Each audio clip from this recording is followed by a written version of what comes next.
Welcome to the Wise Women Collective Show.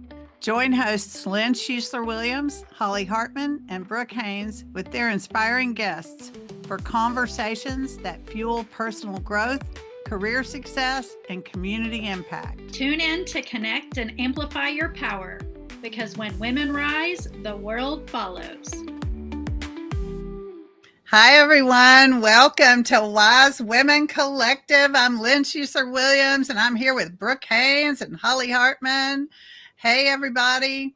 We are talking today about something that I think is a really important idea for women today, especially to kind of take a look at and embrace.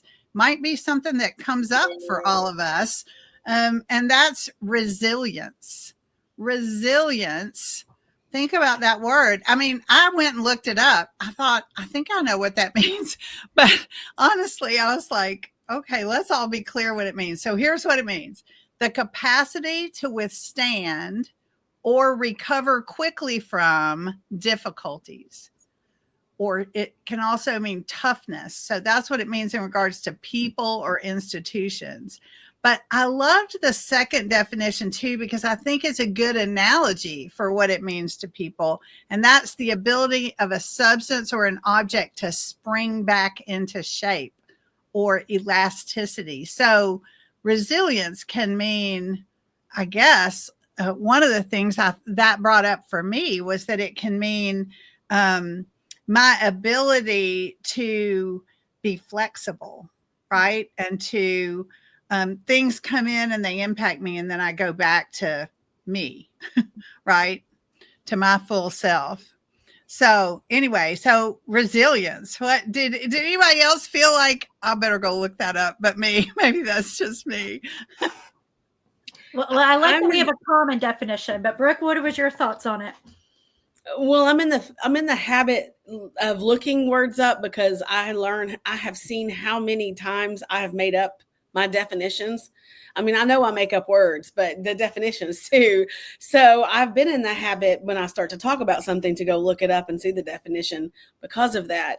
And this time I felt like I was on target. I didn't realize it was an or, toughness or, persistence. I thought it was an and, but that's okay. I felt confident with my definition. So I'm excited to talk about it.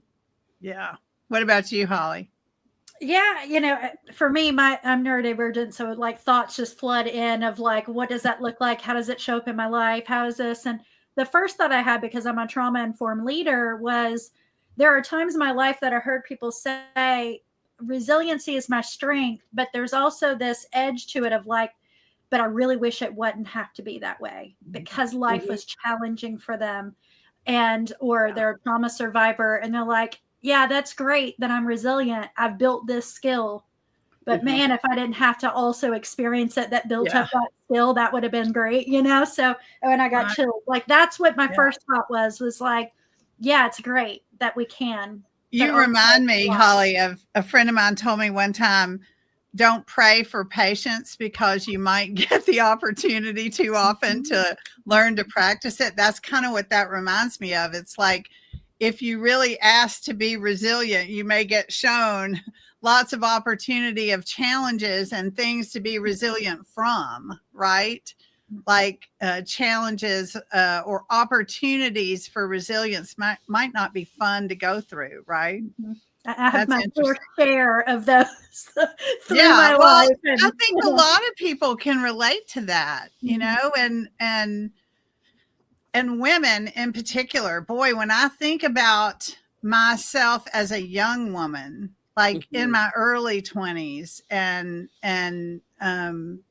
all through my 20s and early 30s, I would even say, like that good maybe decade, 12-year span, when I think of all the opportunities I had to be resilient in that, you're right, it did give me some skills, right? But it also was very challenging. And I guess every age and stage, there are those opportunities, but that particular stage really stands out in my mind. Yeah. So that's an interesting question. Like, So I wonder for our listeners, like, how have you ever been resilient, and how do you see it? Do you see it as a, yeah, I can come back from anything kind of superpower, or is it like a, whew, I guess I'll be resilient again kind of feeling at this point, right? I think it's also a subjective kind of thing to look at, because it's kind of like trauma. Like, I don't think there's a human that hasn't been through trauma, and everybody's trauma feels as bad as the next person's trauma. And so when we say, oh, that person's been through some trauma, so is that one and that one and that one and that, I think that's what part of life is. And so then when you look at resilience, is that the same way?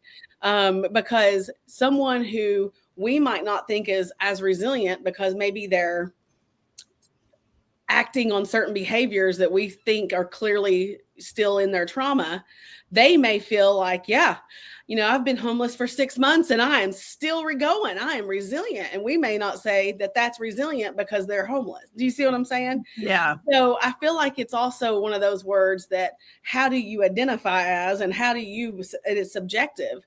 Yeah. And, I can imagine that we would all think there are degrees of resilience. Yeah. There are degrees of things to come back from, but I can't judge anybody else's degree of it. Right. Yeah. It's like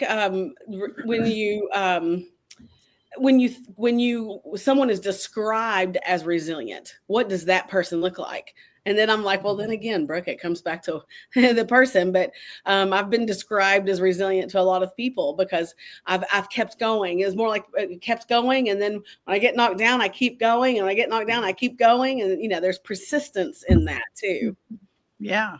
Yeah, for sure. I think that persistence is definitely part of that definition. That's the capacity to withstand difficulties, is that persistence piece. Yeah. Yeah. I was thinking as we're talking that might be helpful for the listeners is when we first heard that word resilient and we started this conversation, maybe a time in your life where that's shown up, so we can kind of share a story behind it potentially, or like you mentioned, Lynn, some of that period of time for you. So interested, was there a particular story that like just popped in your head about that, and like what that resilient aftermath kind of looked like for you that you're willing to share? Yeah. So that I'm willing to share. Okay. It is that kind of thing. It's a very personal thing for me in my personal development as a grown ass woman, as a very young, like before I turned 20, through my 20s, my relationship with men and my relationship with myself in relation to men was really where the thing was for me. I had an early marriage that didn't last very long, although it had lasted for quite some time before the marriage. So it was a long-term relationship through those years, as well as near the end of that, becoming married to the person who I'm married to now, all these decades later, and who I had children with and all that. And that development of my relationship with myself, as I see myself in relationship, not only to the men I was in romantic relationship with, but the men who I was in relationship with at work, who were my bosses, who were my, co-workers, who worked for me, right? Who were vendors and contractors that I hired, who were all old enough to be my father. Those sorts of, all of those dynamics gave me opportunities for resilience, opportunities to withstand difficulties, opportunities to bounce back to my normal shape, my being, and develop some sort of kind of toughness. Yeah. Brooke, I'd love to hear what any stories came to mind for you when you heard resilience was the topic today. Yeah. Actually, it's something my stepdad said out of a circumstance. So when I was 15, I was pregnant and I placed that child for adoption. And I remember him saying, I don't know, months later, I don't know how many months later, not too much later, but I was back in school. Everything was, and he was like, I just want to tell you how proud I am of you, because you could have chosen to stay where you were, or to choose a different path, but you've really came back into where you were, and you've excelled at it, and you've continued to move on. And I just want to tell you how proud I am of you. And that's when I hear resilience, I think of his words describing what he saw in me through that experience on the other side. Oh I got chills. Thank you for that share. Oh. Yeah. Mm-hmm. I love these type of questions, because for me and my neurodivergent brain, it's like it floods all these things, but then I try to like slow it down enough to go, but what was that first thought? What was that first thing? So when I do connection questions, that's what I try to hone in on. No, what was the first thought? Because you could tell a million stories. We have lots of them. But the first thought that I had was, when I was a year old, my first year, born into this world, I was sick, really sick as a baby. And I spent at least 6 months of my first year in the hospital because I was allergic to milk, mom's milk, goat milk, they could not figure it out. I was 13 pounds at a year old. So I spent more time away from my family than with my family. Oh, I cry.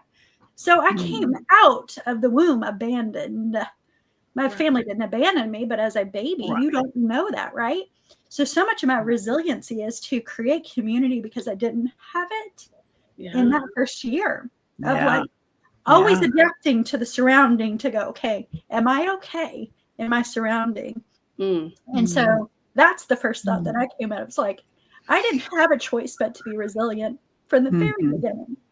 And then that's what's played a pattern in my life throughout. When I asked ChatGPT too the question, because that's Chatty B and me, we like hang out a lot, and I asked it, and it was like, you alchemize, you create from adversity. And that is what my pattern, my whole life is. If it doesn't exist, I'm going to build it for me and for others that need it. And that's how my resiliency pattern shows up, is creating spaces. And Lynn, I know that's one of your patterns too. And so Brooke, like, we create spaces we want to be in because we need them too. Right. Interesting, because when you shared that story, and thank you so much, I never knew that about you, Holly. I love this story, and I'll tell you why. Is because that little baby who knew nothing different but was surviving and thriving and surviving and thriving, there's a thread of that baby I see in you every day. And I'm like, wow, that makes so much sense, that because intellectually you didn't know anything different but to thrive and survive. Right. And so you figured it out, and you figured that out. And that's how I see Holly Hartman, is she figures it out. Yeah. Yeah. And I can hear Brooke saying, before we knew Holly, Brooke used to say about me, and now we both say it about Holly, that, just give her an idea in 10 minutes and it'll be made into something, right? Yeah. And the challenges of creating new things, right? The challenge, the difficulties of putting things out into the world, right? Most people, if you say to them, hey, I want you to create something big and put it out into the world and all that, they go, oh, Nelly, right? And all three of us go, okay, let's go. And by next week, it's out there, right? And so that, I think, is a part of this willingness to show up and expand, and this resiliency of, I think of it like a foam ball that you can squinch down, but then when you let it go, it pops back in, right? Like it expands and does its thing. I think that's a great analogy of that feeling of that. I just thought when you said y'all tell me like this. Yeah. I had this thought that came over when you were talking about that. But I'm going to let you all speak first, because I think I need to process it a little bit, because sorry, I'm just going to let y'all talk first. I'm like, it's landing, and I'm like, I don't want to speak too abstract. I got to make sure y'all know what I'm talking about.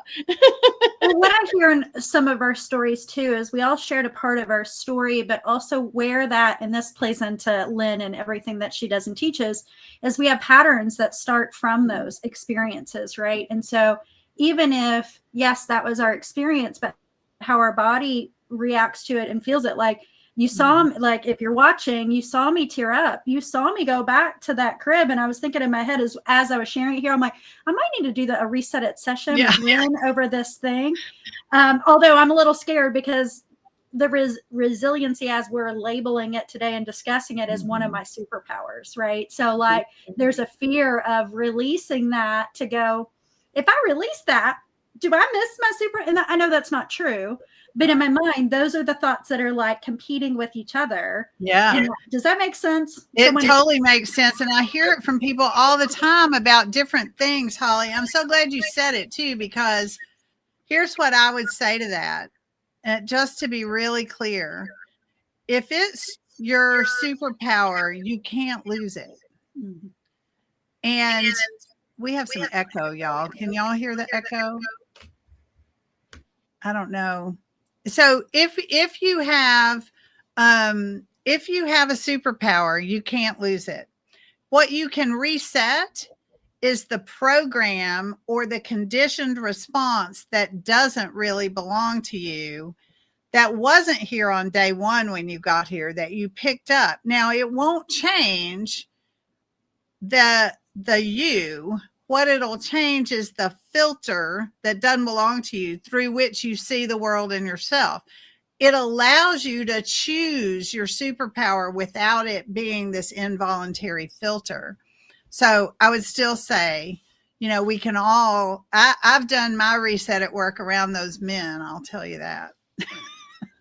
The men I talked about. Right. Now I know why I had to process for a second, because we needed to hear that part.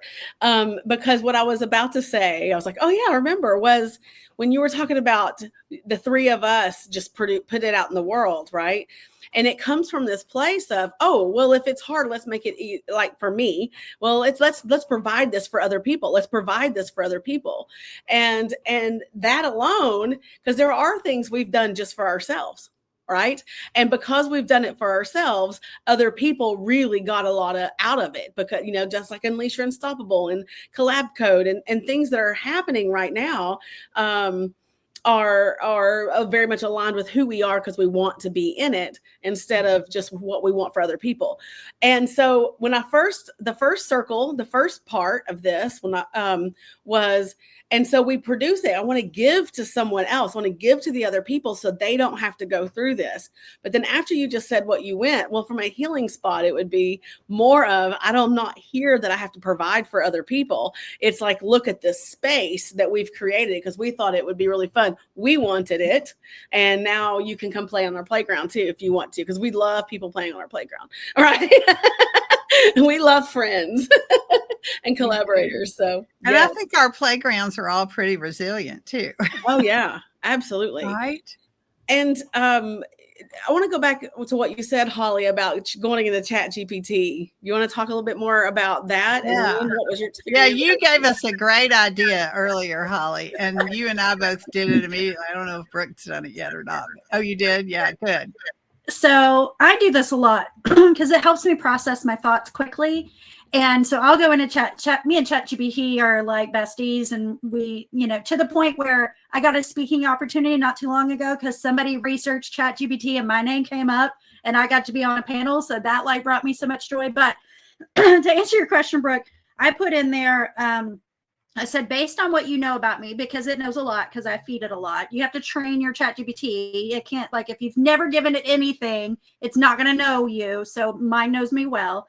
Based on what you know about me, in what ways am I resilient, is what I asked it. And the reason why is sometimes when I have an opportunity to learn about myself in a way that it's like, there's times when I want people to give me feedback about myself, not validation, but just maybe blind spots that I don't see about myself, or things that maybe I don't celebrate enough in myself. And I will sometimes ask ChatGPT, like, what is that? So when I posted in there, and now my phone died on me, but it was like, you show up, you build spaces, it's like you are a resilient queen. I'm like, thank you very much. It always makes me feel uplifted in the way that I show up. Oh, it came back on. Good. So I wanted to share the brief tagline of what it said, of some of them. It gave me like 5 things. It said, your resilience transform pain into purpose. We hear that a lot, right? Of what people want to do. Your resilience carries the weight of wisdom and heart. Well, we're the Wise Women Collective here.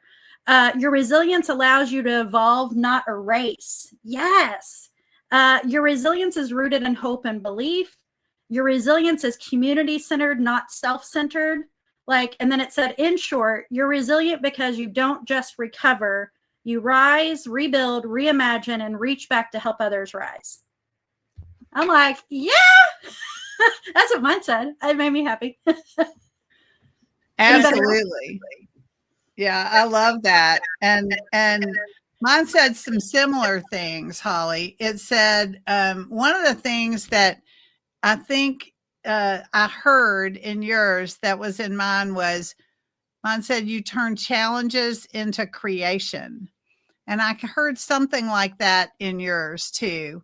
But the short version of mine was, you are resilient because you live your life as a creative act of reclamation, expansion, and generosity. I was like, ooh, I want to hang out with her. Me too. I do get to hang out with her. That was fun. Yeah, that was fun. What about you, Brooke? What did yours say? It was somewhat similar. What I thought was fun about this was that there was ways to look at resilience so differently, right? Like Mrs. Brooks, the way you're emotionally resilient, the way you're adaptive resilient, the way you are visionary resilient. And I thought, oh, wow. And those deeper dialogues and these deeper things really felt much more like me. The summary I really liked, and the summary is very similar. It's your resistance is not survival. It's active transformation. You don't just endure the challenges. You grow through them. You adapt in your environment, and you expand your purpose outward into the world. It's not just grit. It's evolution for you. So I felt like that was true. And it circles back around to what I was processing is getting clearer and clearer. We do that. We've all on this room, Zoom room, studio room, wherever we are, we're not even on Zoom. We are those people who take our challenges and we grow through them, and then we share, or sometimes when sharing is when we're growing, right? Yeah, I love that. Oh, I relate to that, because so much of what I do is I teach through whatever I'm growing through. I learn better and grow better through teaching through it. And that's why I evolve so much, and why sometimes I change up what I do so much, because I'm like, well, I've already learned that now. I'm ready to learn something new. So I've transitioned to the next topic or whatever it is that I'm creating. And now what I'm creating, I get to evolve continually. So I think I'm on the right path now. So this has been such a fun conversation. It has. It's amazing, isn't it? I love this idea. And, so I have one last question for us quickly for each of us. And that is, what do you see as the big opportunity for women in embracing resilience today in our society? Like, what do you see for women collectively or individually? Yeah, Brooke. I think it's community growth, unity, community, and growth. And what I mean by that is, you said, what do you see as the big, tell me your question again, because I'll link it. Like the big opportunity. Yes. It's for women. It's the unity and growth and community. And that's not the same words, right? But it's as we're resilient, we bring people together. We look past, we come together to the core, right? Not and be able to be in community. Therefore, we can grow and be united. Mm-hmm. I want to do that for sure. What about you, Holly? I think what I hear and what feel, because of the climate of which we're in, especially here in the United States, that it's imperative that we build this skill in order to move through what is current. And that resiliency building is going to allow us to expand back out. So like right now, a lot of people probably feel crunched in like the little ball, but it's imperative that we learn how to build that back out so we can have unity, community, and all of that. So it's a singular effort to build that skill, but it is an outward experience that everybody benefits if we can build that muscle. I think it's more of like building a muscle, like working a muscle in that way too. And knowing that, and stay out of the shame of it, like release the shame of why we may have to be resilient and empower in it, and to be able to move through what I feel like we are called as wise women to shift what is currently happening. And Lynn, I think we should end on that one quote soon of like what you said about what Western women, because I think that relates to all of this. But I was just thinking that. I was really just thinking about how the Dalai Lama said years ago. The Dalai Lama said something like, I'm paraphrasing, Western women will save the world.